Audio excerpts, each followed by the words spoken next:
atheists, agnostics, long-haired weirdos, short-haired weirdos, vandals, hooligans. The government, hug the government, love the government, hug the government, love the government, hug the government. Welcome to The Politics Guys, a place for bipartisan, rational, and civil debate on American politics and policy. I'm political scientist Michael Baranowski. This is a special bonus segment of The Politics Guys. We were not at all planning to release this, but after I listened to Trey and Ken's discussion of Israel and South Africa, the genocide claims, I thought that listeners might appreciate a somewhat different perspective. And the way this came about is that my wife, Kimberly, and I were both political scientists. She's actually an international relations expert. And we are considering doing a podcast of our own on sustainability and politics. And as sort of a practice run for this, not too long ago, we just sat down literally in front of our kitchen table with a microphone to get a sense of whether or not we wanted to do this sort of thing. And we needed to pick a topic because we weren't just going to talk about, how our days were or something like that. And so we decided we'd talk about the South African claims that Israel's committing genocide in Gaza. And that I think the clip came out fairly well. The audio quality wasn't great because this was just sort of a test run. But the more I thought about it, the more I felt that you guys might appreciate hearing this different perspective. And so please bear in mind the audio quality issues, but I hope you enjoy the perspectives from both myself and Kimberly on this issue. So Kimberly, what do you think about South Africa's accusation here? I think that South Africa, on one hand, I can understand how South Africa sympathizes with the Palestinians and what's happening with Gaza Strip, because the ANC has been a longtime supporter of Palestinian liberation. On the other hand, I think that South Africa is hypocritical because the South African government under Ramaphosa decided it wanted that it would stay out of and not get involved with Russia's invasion, making comments about Russia. So I guess I think it's already said these things. Sorry. Yeah, I think it's important in that there are a number of ways to approach this, and with so many of these issues, there's the domestic political front from South Africa, then there's sort of the international issue, the international politics front, but there's also sort of the legal, what international law says. And you can look at any sort of, and you were focusing on South Africa's domestic politics. And you mentioned that they're longtime allies of the Palestinians. And that's, of course, because they lived under an apartheid state. And not just South Africa, but there are plenty of countries who see what Israel is doing with Gaza and in general with the occupied territories as being, it's been called an apartheid state. So there's a real connection there. But there's also that connection with Russia that you mentioned, because they're longtime allies with Russia, and they were fairly slow to say anything negative about Russia's invasion of Ukraine. And so this could also be seen as sort of, in an indirect way, being kind of pro-Russia. Then there's a whole other element of it where South Africa's ANC party is on really shaky grounds. They have elections coming up later this year, and it looks really likely that even if they may hold on to power, they're going to be under 50% in the vote for the first time in, since forever, essentially. And so there's a lot of that pushing South Africa's response domestically. What about in terms of just the actual charge? I mean, they're saying that literally that genocide is being committed by Israel against Gaza. What do you think about that?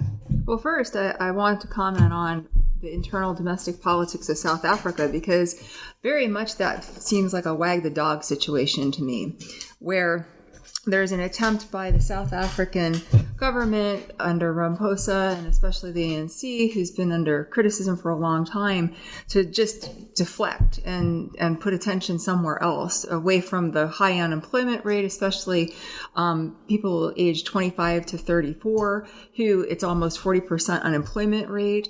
And that, in fact, is actually, incidentally, even higher than rates of unemployment in Gaza. So, wow. Yeah. So they're trying to, I think that's one thing, is they're very much trying to deflect what's going on at home and rouse up nationalism and fervor domestically to support the ANC in its upcoming elections.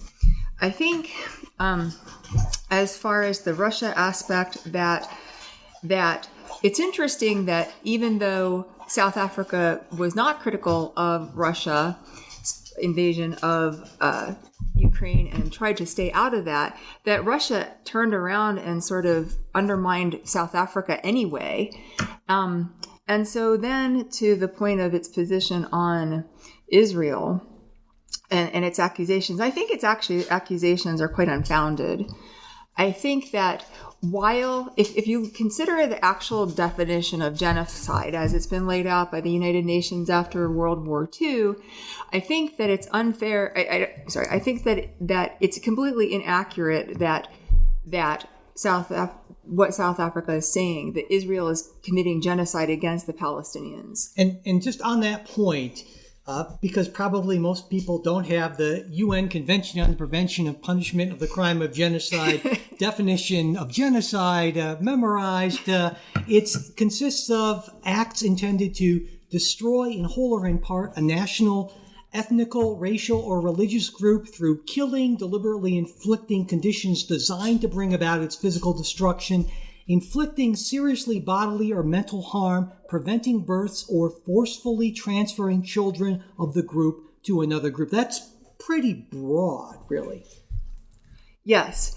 And so while that very broad definition of genocide that covers all of those things that you just mentioned, I don't think that Israel's retaliation against Gaza, attacking Israel and taking hostages, is considered. I don't think what they did is genocide. But you're not saying that. You're not saying that the retaliation that it would be genocide if it weren't retaliation for something, because genocide is genocide, regardless of whether you're I mean, there's nothing that justifies war crimes, whether they're genocide or anything else, right? But I don't think that what Israel is doing is actually, even its position on Gaza and Palestine for that matter, and all of the other occupied territories, I don't think that what they're doing is genocide. It's horrible. It's atrocious. It's unjustifiable.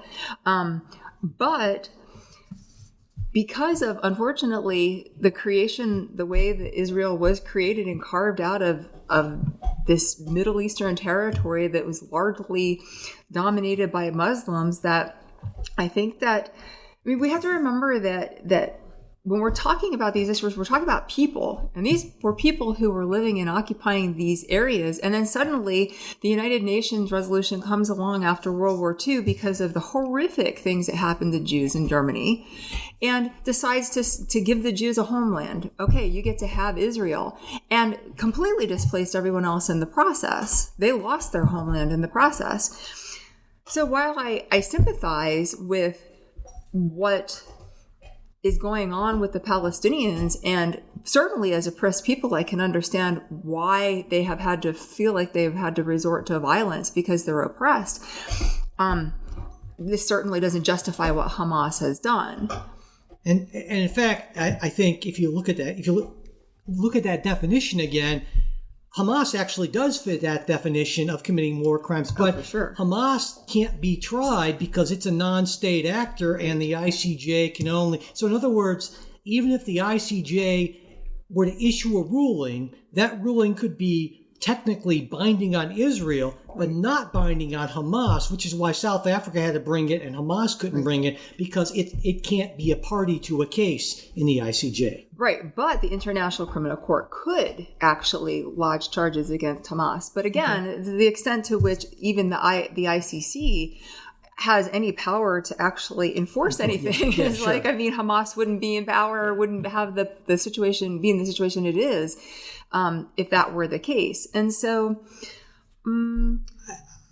I guess I'd also say that intent is really key here. And if you take a look at the evidence for intent that South Africa puts forward in this 84-page document, a lot of it is really painfully thin. And there are people who are there are people who have said, let's wipe out all of these people. But that proves that certain individuals said horrific genocidal thing, but that doesn't prove intent on part of the state as an entity. And that's really the thing. I mean, they're really more what I would call sort of rev up the troops, rev up the people, call them motivating messages. I mean, I remember being, as a troop in a war zone, hearing things about Iraqis that were just horrific, that what we wanted to do, and, bomb them back to the Stone Age and all this kind of stuff. But that wasn't genocidal intent, right? That was just some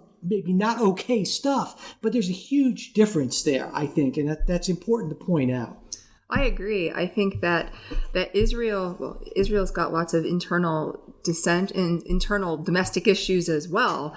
But I think with Israel that it is certainly not within the policy of the Israeli state to eliminate the Palestinians. And in fact, they have protections in place for them. They're not very good at actually carrying through with that. And also, I think one of the problems is that I think that they have gone in and actually tried to sort of colonize and settle these territories and moving Israelis in and doing more to support those people that they've moved in than the actual Palestinians who were already there.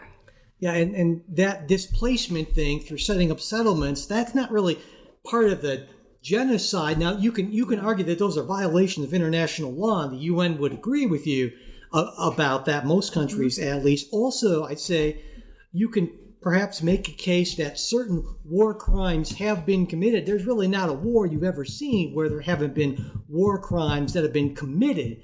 But that's a different thing than genocide. And I think the reason why they're focusing on the genocide is because that can lead to this basically kind of a preliminary injunction, if you will, to kind of put more pressure on Israel to pull back. And another thing I'll point out is that some people might say, well, if Israel is committing all these war crimes by bombing hospitals and schools and so forth, I should point out that under international law, while hospitals and civilian areas aren't legitimate targets, they become legitimate targets when they're used by the enemy for military purposes, which we know Hamas is doing for exactly that reason. And now an attacker does have an obligation under international law to warn residents to evacuate before an attack, which, as far as we know, Israel's been pretty good about doing here. So when it comes to serious international law violations and even genocide, most of the wrong really seems to be much more on the part of Hamas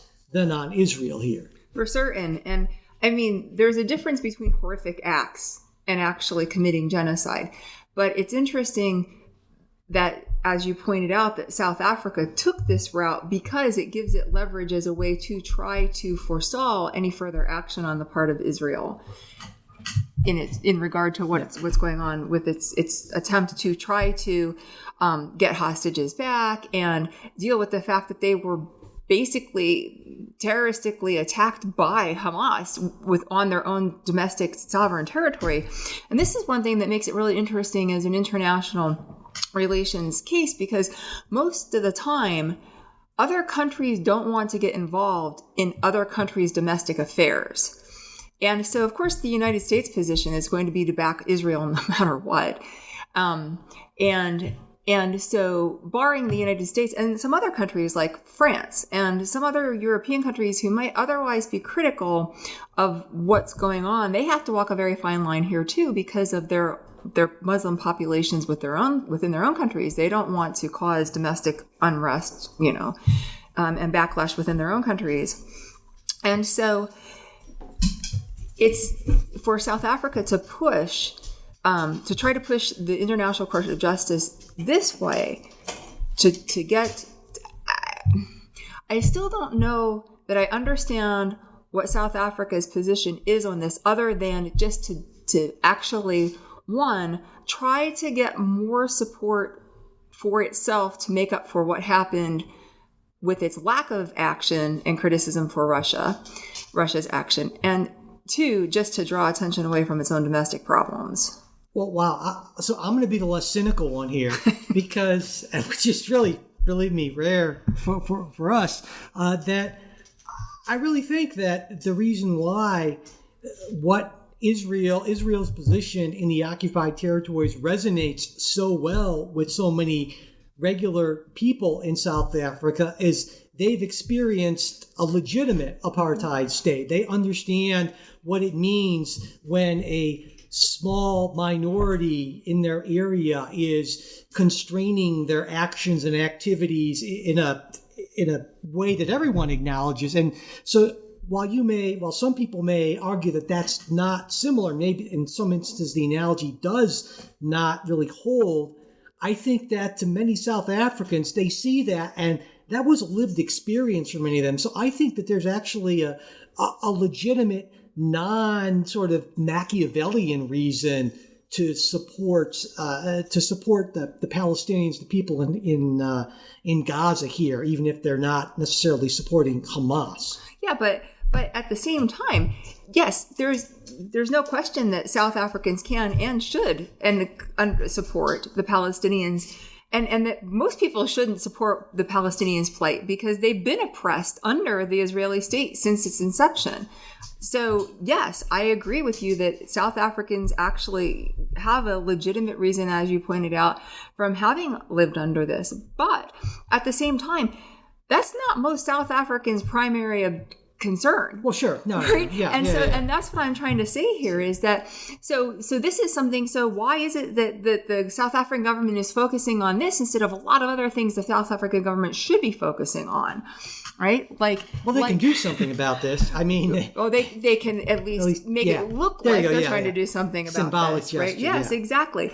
And the fact that South Africa has recently hosted the Sudanese warlord, who's right now accused of war crimes committed in Darfur by the International Criminal Court, and that the South African government also hosted the Hamas delegation to celebrate, to mark the 10th anniversary death of Mandela.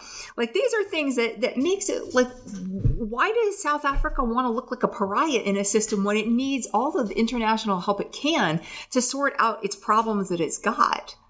Yeah, I guess they're in a weird position too, because Russia, and before that the Soviet Union, a longtime ally, because when the U.S. was dragging its feet about apartheid, doing anything about that system, the Soviets, Russia obviously they had their own Machiavellian reasons for doing that. And even now, there's that really weird balance that South Africa strikes.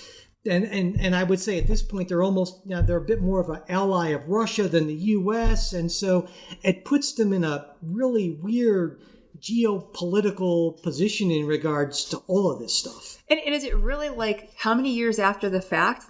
This is the ANC's chance to finally get back at Israel because it supported the white minority during apartheid. Political memories are long.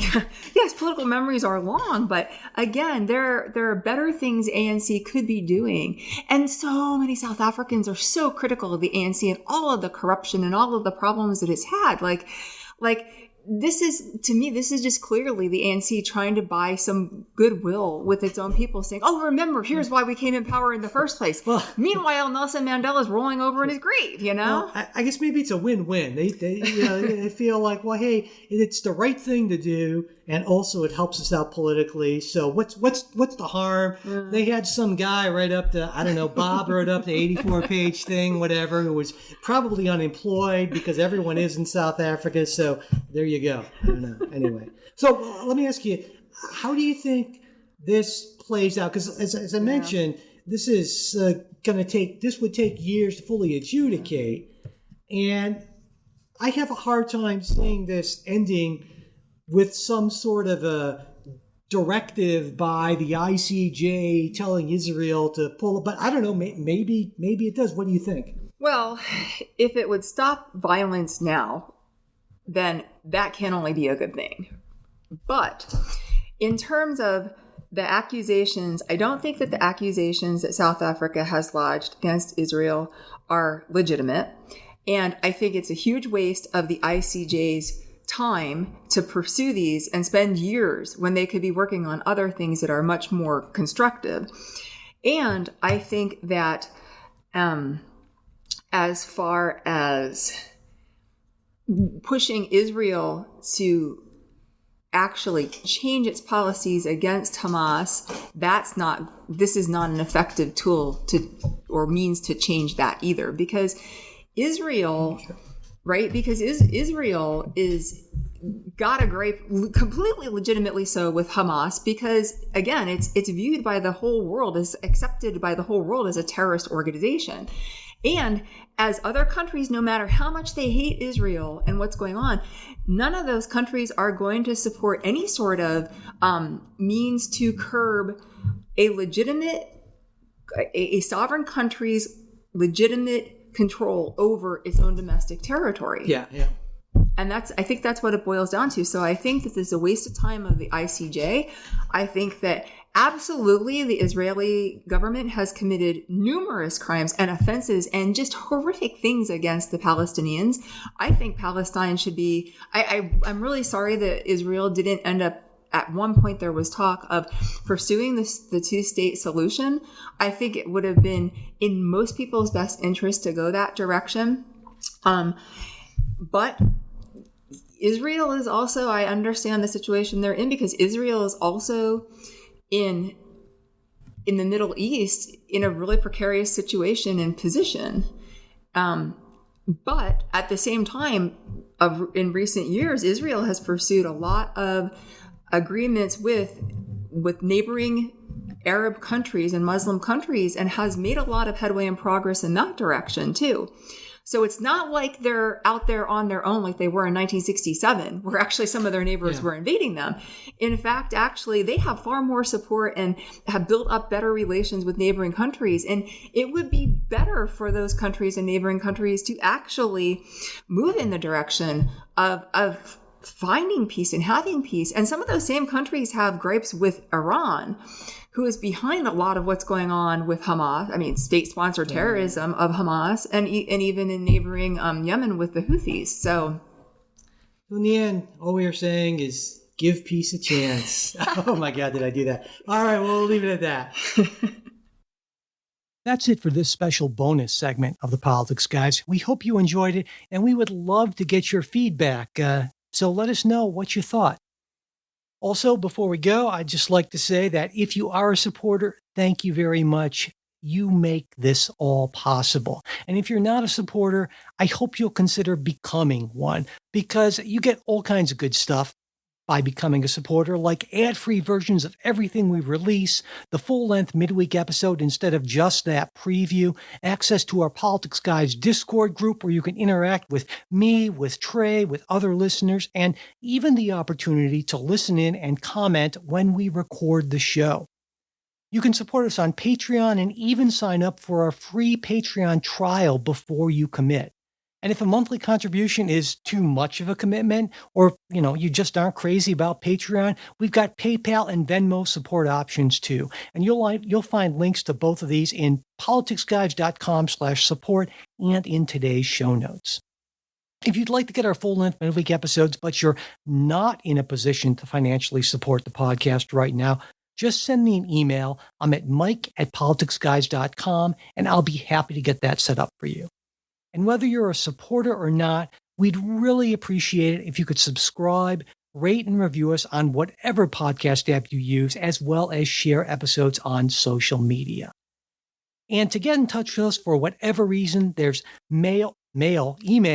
Yeah, I guess you could send us a letter, but let's go with email. That's mail@politicsguys.com.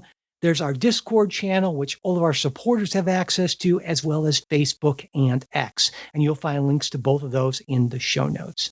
And finally, as always, a very special thanks to our fantastic executive producers. They are Bruce Johnson, Wilma Moreno, Andra Masker, Daniel Toe, Ryan Beasley, and Don Oglesby.